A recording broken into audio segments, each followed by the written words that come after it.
So hi guys, good evening. So today is Thursday, May 30th. Pang ano namin ngayon, pang 4 na gabi dito sa Stollery.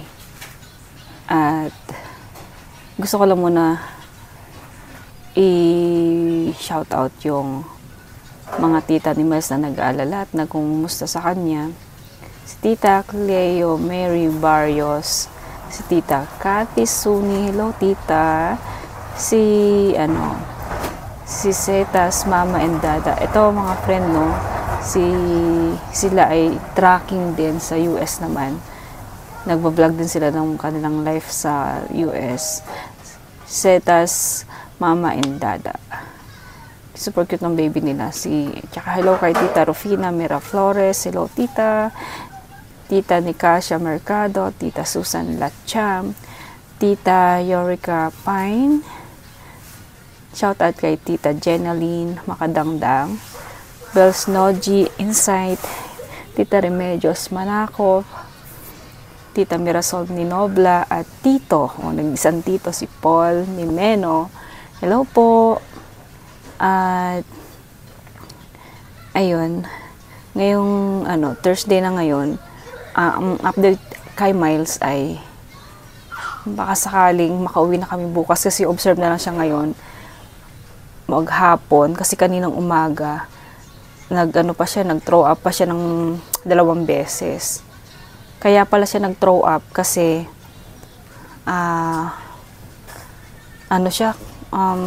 ba yun? Parang gassy yung tummy niya. Tapos constipated pa siya, tapos bloated, at hinuhold niya yung ihi niya ng ilang oras. Di ba nabanggit ko nung mga nakarang video ko na hinuhold niya yung pee niya ng 10 hours na hindi pa siya umiihi kasi nga tulog ng tulog. Siguro bumabawi yung katawan niya na tulog lang siya ng tulog. Kaya sino ba naman ang makakaihi ng tulog? Pero sa normal na bata, 'di ba? Dapat ma-stretch na ganyan para makaihi. Siya nakaganyan lang. So yung mga muscles niya parang tamad din. Ganun.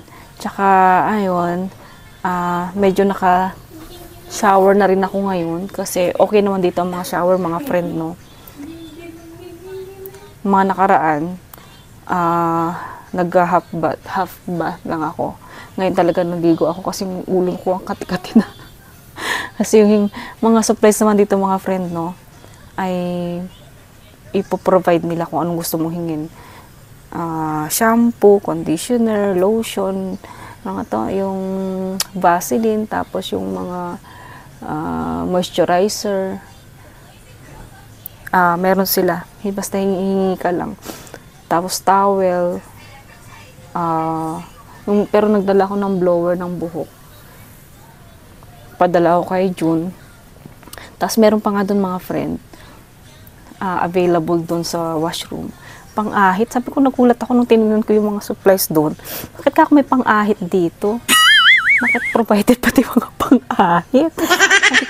May isip mo pa bang mag-ahit-ahit sa ganitong sitwasyon? Naisip ko lang, bakit kailangan may pang-ahit? Nasa hospital ka, diba? May time ka pa ba mag-ahit-ahit sa ganitong sitwasyon? Natatawa talaga ako. Pasaway din. Parang nasa hotel kasi dito mga friend eh. Provided nila lahat. Masarap nga maligo eh. Para kang feel na feel mo. Kaya lang bakit may mga available din ang mga pang-ahit. Tiklabot din talaga. So, ayun mga friend na ito naman si Miles kasi na siya lahat eh. Kung makakaramihan ng kanyang style ngayon, assisted na. Kasi yung kanyang may machine na siyang pampakain, yung kanyang feeding pump. Tapos sa kanyang breathing, meron siyang BiPAP. Tapos supported pa ng oxygen. Tapos dahil constipated siya, ay meron ding powder na ginagamit sa kanya, yung basta may fiber, meron pang mga tawag ito, yung ini-insert sa I'm good, thank you, Michelle. Yeah. Tapos meron din siyang ini-insert sa para magpupo, ano nga ba 'yun? Tapos meron pa siyang isang Restorelax para pangpapupo talaga yun. Kasi nga, kung magalisin na yung ano niya, yung kanyang muscle. Tapos laging nakahiga. Dahil sa gamot yan, mga lagi siyang nakatulog, ganun. Kahit na-exercise mo ng exercise, pero siya mismo parang yung katawan niya hindi makapag-cooperate. Tapos ngayon, dahil nag-hold nga siya ng ihi niya for 10 hours, 14 hours, mayroon siyang prone siya ngayon sa UTI, tapos or sa kidney. Hindi kasi maganda yun na mag-hold ka, syempre. Tapos, makikita mo sa mukha niya nung this morning, yung discomfort sa mukha niya, yung comfortable talaga siya. Tinanong ko ng doktor kung gusto ko daw bang matuto paano mag-insert ng catheter para nga sa pag-ihi niya. Noong una, parang ayoko. Kasi parang tinitingnan ko kasi mga ginagawa ng mga nurse. Parang complicated kasi siya gawin. Pero iba pala yun, yung sterile na paggagawa dito sa hospital. Iba pala ang gagawin ko pag nasa bahay. Tapos na-realize ko, why not na aralin ko na lang din, just in case kailangan talaga ni Miles na magganon, catheter, kung hindi na siya komportable, paano pag umiiyak na siya, tapos hindi ko pa, kung meron namang option na gawin yun, instead na pumunta kami ng hospital, o instead na tumawag ako ng home care nurse niya, pwede ko naman gawin. Tapos na-realize ko, why not aralin ko. Tapos, sinabi ko sa doktor na, sige doc, I'm willing to learn. Magpapaturo ako sa nurse. Sabi kong ganyan. Tapos natuwa naman yung doktor na proactive ako sa mag-aral kung ano mga dapat ng gawin para kay Miles. So, kanina dumating dito yung yung RN na magtuturo sa akin. Paano ginawa? Nag-hands-on ako. Tinuro niya isa-isa kung paano. Siyempre, nung una, hindi mo rin alam. Kakabahan ka talaga. Pero madali lang pala siya. Mas madali pa siya kaysa dun sa Mickey button niya sa tummy. Kasi meron siyang botones dito sa tummy niya, yung Mickey na sinasabi. Mas mahirap pa pang gawin yun eh. Pero alam kong gawin, parang komportable na akong gawin yun. Kasi nga mula nung baby pa siya nun, ginagawa ko rin yun. Tapos, yung pakiramdam ngayon na nag-aaral ako ng pag-i-insert ng catheter at doon sa pakiramdam ko noong inaaral ko yung lalagay ng button niya tapos paglilinis, parang same lang.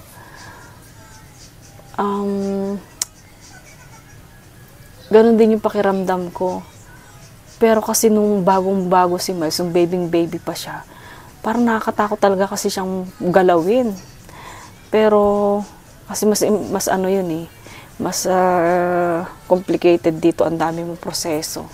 Tapos dapat malinis ang kamay mo. Yun naman, nung sa Mickey Boto naman niya, in-encourage ako ng nurse niya na kailangan ko talagang aralin kasi although hindi natin hinihingi, baka matanggal o baka magka-defect yung balloon sa loob o magkaroon ng leakings, gano'n. Pwedeng ako ang gumawa. Kasi dati, nung baby siya, ang ginagawa ko, kapag schedule na niyang palitan yung Mickey button niya, tatawag na ako sa nurse niya na, magpapa-appointment ako sa next week, kailangan ng palitan yung button ni Miles. So, ayun, dadating yung nurse lang gagawa. Sabi ng nurse sa akin, paano na lang sa middle of the night, pag natanggal or na, hindi natin alam, nahila ni Miles.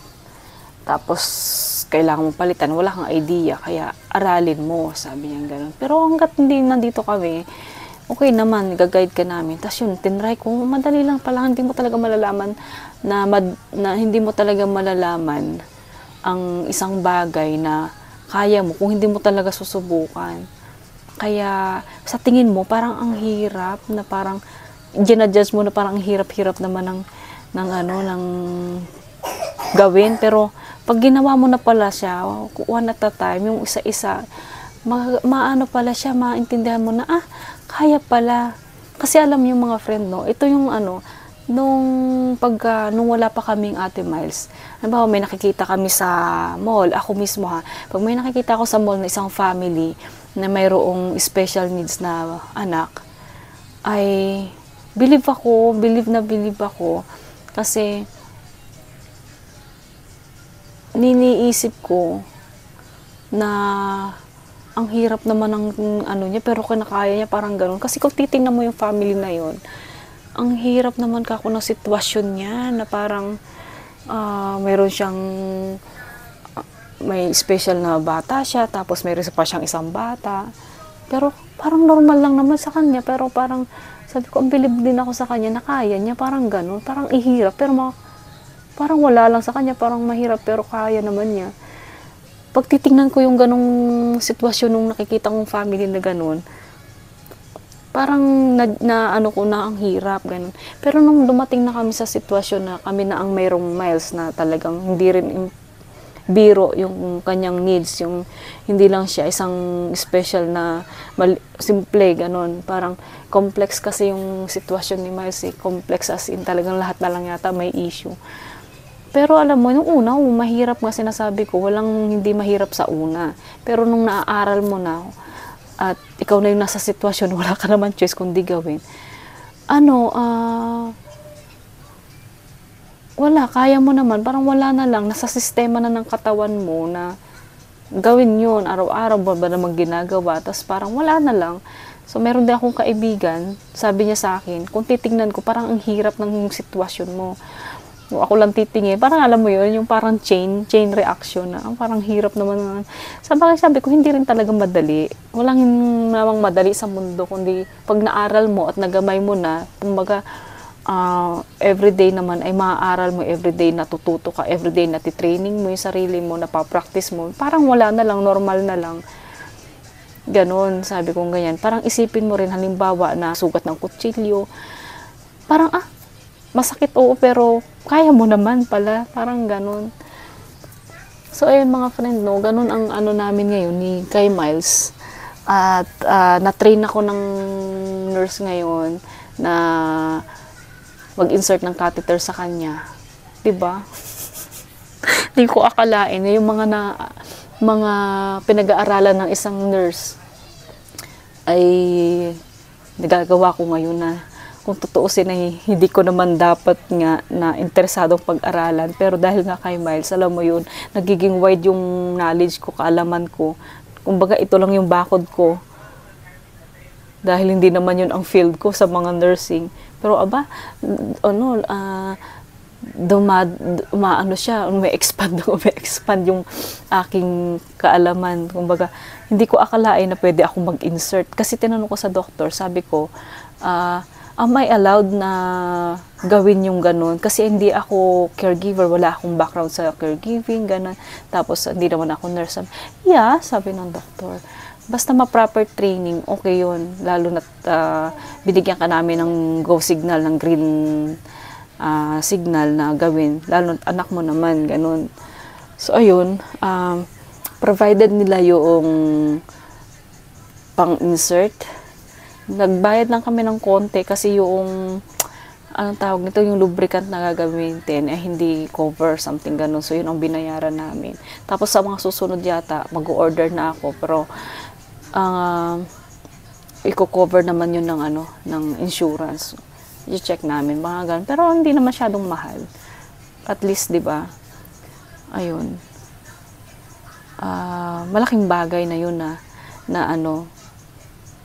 yung mga bagay na instead nilalabas kami ng bahay, halimbawa in the middle of the night, o kaya yung minus 41 harsh weather condition, tapos si Miles ay irritable na, tapos alam mo yun na meron namang ibang option na pwede kong gawin na ma-help siya agad-agad right away, ay hindi ko na may pagkakait sa kanya, di ba? Basta kailangan ko lang maging confident na alam ko yung ginagawa ko. At saka malakas ang loob ko kasi yung mga caregiver ni Miles na nagbabantay sa kanya sa gabi ay mga certified RN kasi sila, mga mga nurse kasi sila, so pwede ako magtanong o kaya pwede ako magpag-guide, parang ganun. Basta binigyan ako ng doctor ng go signal na pwede akong gumawa ng ganun sa kanya. So, pero sa una, syempre, matatakot-takot ako, pero pag alam ko na yung gagawin, di ba, magiging komportable na rin tayo sa mga susunod na mga kabanata. Sana bukas ay makauwi na kami para naman makapagpahinga, tsaka para makasamba kami kasi Saturday, church day namin eh. At saka parang okay naman na si Miles. Meron lang minomonitor yung kanyang potassium ay mababa. Tapos yung kanyang hemoglobin. Tapos yung kanyang carbon dioxide doon sa kanyang dugo ay medyo mataas pa. So, pwede naman kami umuwi. Kasi bibigyan naman daw nila kami ng mga medication. Tapos yung kanyang sa amoxicillin dahil meron nga siyang pneumonia. Ginagamot yun ang ginamot for 7 days. Sabi ng doktor, it's up to you kung gusto niyo magstay at tapusin yung amoxicillin dito sa hospital for 7 days or tapusin niyo o gusto niyo nang umuwi at tapusin na lang yung medication niya sa bahay. Iwa-watch na lang namin siya kasi sabi niya gano'n kasi nag-throw up pa nga siya ngayong umaga. Ayaw naman nilang pauwiin kami, nag-throw up siya, baka kumbaga meron pa siyang nalunok na mga fluid, ganon. Pero hindi naman, very good girl naman siya ngayong gabi. At saka, medyo ano lang yung oxygen niya. Yung monitor kasi na to medyo nakakapraning din eh. Yung monitor na yan, oh. Yung ganyang monitor.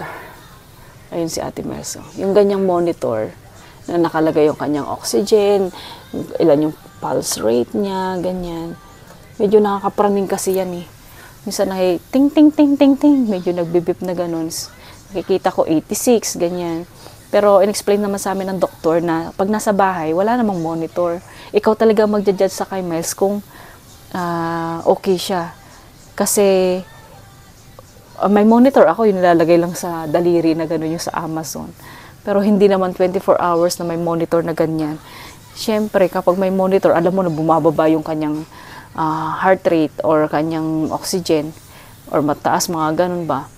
Pero, pag nasa bahay, ikaw magja-judge sa mukha niya eh. Kung nagpa-purple siya, turn blue, or pinkish yung labi niya, yung mukha niya, tapos hindi siya struggle ng breathing.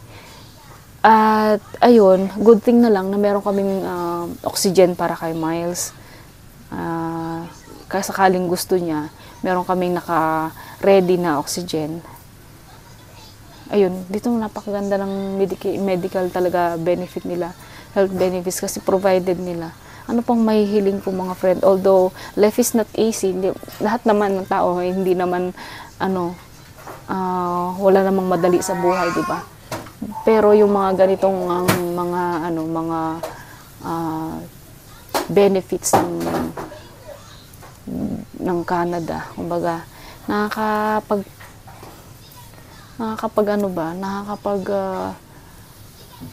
gaan ng kalooban na di mo na isipin kung provided na nila eh. Napakasaya. Sabi ko nga sa'yo, ang buhay kasi nga hindi naman madali, pero kung lahat pa talaga iisipin mo, ayun, magpapalipas na lang kami ng gabi ngayon. Tapos, na-train naman na ako sa pagka-catheter. Tomorrow, magpa-pack up na kami. Sana very good na si ate. Tsaka para namimiss na rin ni Ashton si ate. He keeps on asking, where's ate? Sabi niya, I want you to come home, sabi niya kanina. Mami, sabi niya, I want you to come home and dad and ate and sabi niya ganyan. Nakakaawa din. So, ayun mga friend, no. So, dito, pag lalabas kami ng hospital, mag-thank you. Kasi wala namang iba kundi thank you. Tsaka mababait ng mga nurse niya. Napaka-maasikaso. Nung pumupo nga si Miles sabi niya, no, sabi ko, no, I can do it. Kasi gusto ko, pag pumupo si Miles, iba kasi yung ano ko, style ko eh. Yung alam mo yung gusto ko talaga malinis. May linis naman sila, kaya ng ibang style nila. Ako kasi iba rin ang style ko. Gusto ko talaga, iba yung style ko. Gusto ko yung style ko, ganun. Tapos, syempre, hindi naman ako kumbinsido doon sa style nila. Sabi ko, ako na lang. Sabi ko ganun sa nurse. Yun, sabi nung isa, matanda na kasi yun. Sabi, you don't want my help? Sabi niya. Sabi ko, no, I'm okay. Sabi ko, why you don't like my help? Sabi niya, nandito kami para tulungan ka. Sabi niya, ganun. Tapos parang ano naman ako, na ano ako sa kanya, kasi willing talaga siyang tulungan ako. Kasi mabigat na rin kasi si Miles itaas. Kaya lang, meron kasi akong style na para malinis ang lahat. Mayroon na akong plastic bag dyan, diretso ko na agad doon yung pupo niya. Tapos irarap ko yun, i-sealed ko na ganyan para hindi mabaho. Meron kasi nga, di ba? Yung iba, dinidiretso na sa basurahan, nakabuyang yung diaper. Ayoko kasi ng ganun. Meron talaga akong basurahan na para talagang sealed yun kahit na nandiyan siya sa basurahan pero hindi aamoy. Tapos, ako din ang nagpapakain sa kanya. Kasi pag nandito ka sa hospital, sila lahat kasi, sila magpapakain, sila ang bibigyan ng gamot, sila, basta tutulungan ka nila. Ako lahat nagpapakain. Sabi nung isang nurse, kinukuha mo yung job namin. Sabi niya, binabayaran kami para gawin yung mga needs mo. Tapos ikaw kinukuha mo naman sa yung trabaho namin. Sabi niya, are you sure? Sabi niya, ganyan na ikaw ang gagawa. Sabi ko, ako lang bahala. Wala naman kasi akong gagawin. Sabi niya. Tapos nag-aas lang sila kung you need something else. Bibigyan ka nila. Gusto mo ng tubig na may yelo? Gusto mo bibigyan kita? Mga ganun. Very sweet naman kasi sila dito. Lagi akong yung sila ba, nililinis nila yung laway ni Miles, gano'n. Sabi ko, ako na lang. Iniisip kasi na nila, parang maselan tuloy ako. Kaya minsan kasi, tatanungin ka rin kasi nila kung gusto mo ng help. Depende naman sa'yo kung gusto mo yung help nila. Pagdating sa pagkain kasi ni Miles, gusto ko ako, tapos sa kanya. Okay lang yung magpapatulong ako magpalit ng beddings, gano'n. Gusto ko kasi ako yung mag-asikaso kay ate. Kami ni June. Parang hindi ako nasanay. Ewan ko ba? Parang hindi ako nasanay na ibang may mag-touch. Although, meron naman kaming caregiver. Ano yan parang, alam mo yung pakiwari ng na merong ibang tao sa kusina mo. Parang ganun. Na yung the way mong itaob ang baso, the way mong linisan yung kitchen. Tapos, merong ibang tao maglilinis ng kitchen mo. The way itaob yung mga kaldero. Parang iba dun sa gusto mo. Kaya parang di ka komportable. Parang ganun ba? Parang ganun ang pakiramdam. Kaya, gusto ko ganyan si Maso. Yung comfy-comfy kasi siya lahat na sa ayoko yung wire niya nasa dibdib, lahat na nasa gilid para hindi siya mahirapan. So ayun mga friend, thank you so much sa sa panonood. Thank you so much din sa mga tita at tito na nag-aalala kay Miles at nangungumusta. Okay naman po si Miles. Malapit na siya matapos sa kanyang antibiotic. Ito namang update pala dito sa aking baby bear dito sa dito sa katabi kong room. Nandito naman kumbaga 2 nights yata siyang wala ang baba bear, ang inay bear niya. Tapos ngayon Thursday ay maghapon naman siyang nandyan. Kaya lang ewan ko ba talaga naman tong nanay na ito. Alam mo ba na nagbibip na yung kanyang machine ng kanyang anak? Hindi niya man lang hindi man lang niya ginigising yung anak niya. Dapat kasi kapag gano'n na nagbibip na yung machine, dapat stimulate mo yung bata kasi sinabihan na siya ng nurse na kapag gano'n na nagbibip na nadidesat na yung anak mo, gisingin mo kasi may effect din yun sa utak ng bata. Parang ganyan naririnig ko. Kasi nga naubusan na siya ng oxygen. Tapos, nakailang minutes na, bip pa rin ng bip. Sinasabihan na nga siya ng nurse na gisingin niya yung anak niya para Kasi deep sleep yung ganun eh. Tapos nung naghuhugas ako, nasilip ko siya. Nagsiselfone lang siya. Tapos yung anak niya nasa crib, cellphone siyang ganun. Hindi niya inintindi. Kaya, lalapitan siya ng nurse. Tapos sabi niya, pag hindi mo magagawa yung yung paggising sa anak mo, tawagin mo na lang kami, sabi tuloy. Tawagin mo na lang kami kasi para asistihan kita, para tulungan kita. Sabi niya, alam mo ba yung gagawin? Sabi tuloy ng isang nurse. Kung parang hindi siya masyadong concerned sa anak niya. May ganun pala talaga. Tapos, sinabihan pa siya ng nurse. Kasi, syempre, pare-pareho kami walang tulog, no? Kasi si Mel, syempre, lagi kong chine-check. Tapos, bandang mga 3:30 siguro ng umaga, alas 4. Ang lakas ng bibig niya, may kausap sa telepono. Ang lakas talaga. Tapos, parang halos katutulog ko lang. Sinabihan siya ng isang nurse. Sabi niya, ma'am, sabi niya ganyan, pwedeng huwag ka masyadong malakas ang bibig mo. Sabi niya ganyan. Ay, hindi naman, pero parang yung pagsasalita, pwede huwag ka masyadong maingay yung pagsasalita mo. Sabi niya ganun. Kasi, tulog pa tong nasa kabilang, ako nga daw, tulog pa tong nasa kabilang cashier mo na room. Sabi niya, tired din sila. Tapos na-realize niya siguro na maingay nga siya. Sabi niya, okay. Tapos narinig ko, hinihinaan din niya yung boses niya. Kasi tayo, di ba, masyado tayong, mga Pilipino, masyado tayong ma-respect tayo sa mga natutulog. Pag may natutulog, wag maingay. Alam mo yung ganun, di ba mga ganun tayo? Masyado tayong ma-respect sa mga ganun-ganun. Hello. Ganun.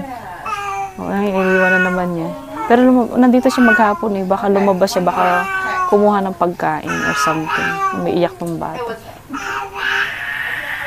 Oh, di ko alam kung umuwi na. Pero, mabait naman kasi nanghiram siya ng charger sa akin. Pinahiram ko naman kasi may extra ako. So, ayun mga friend, no. Maraming salamat sa laging panonood. Kita niyo yung background ng aking likuran.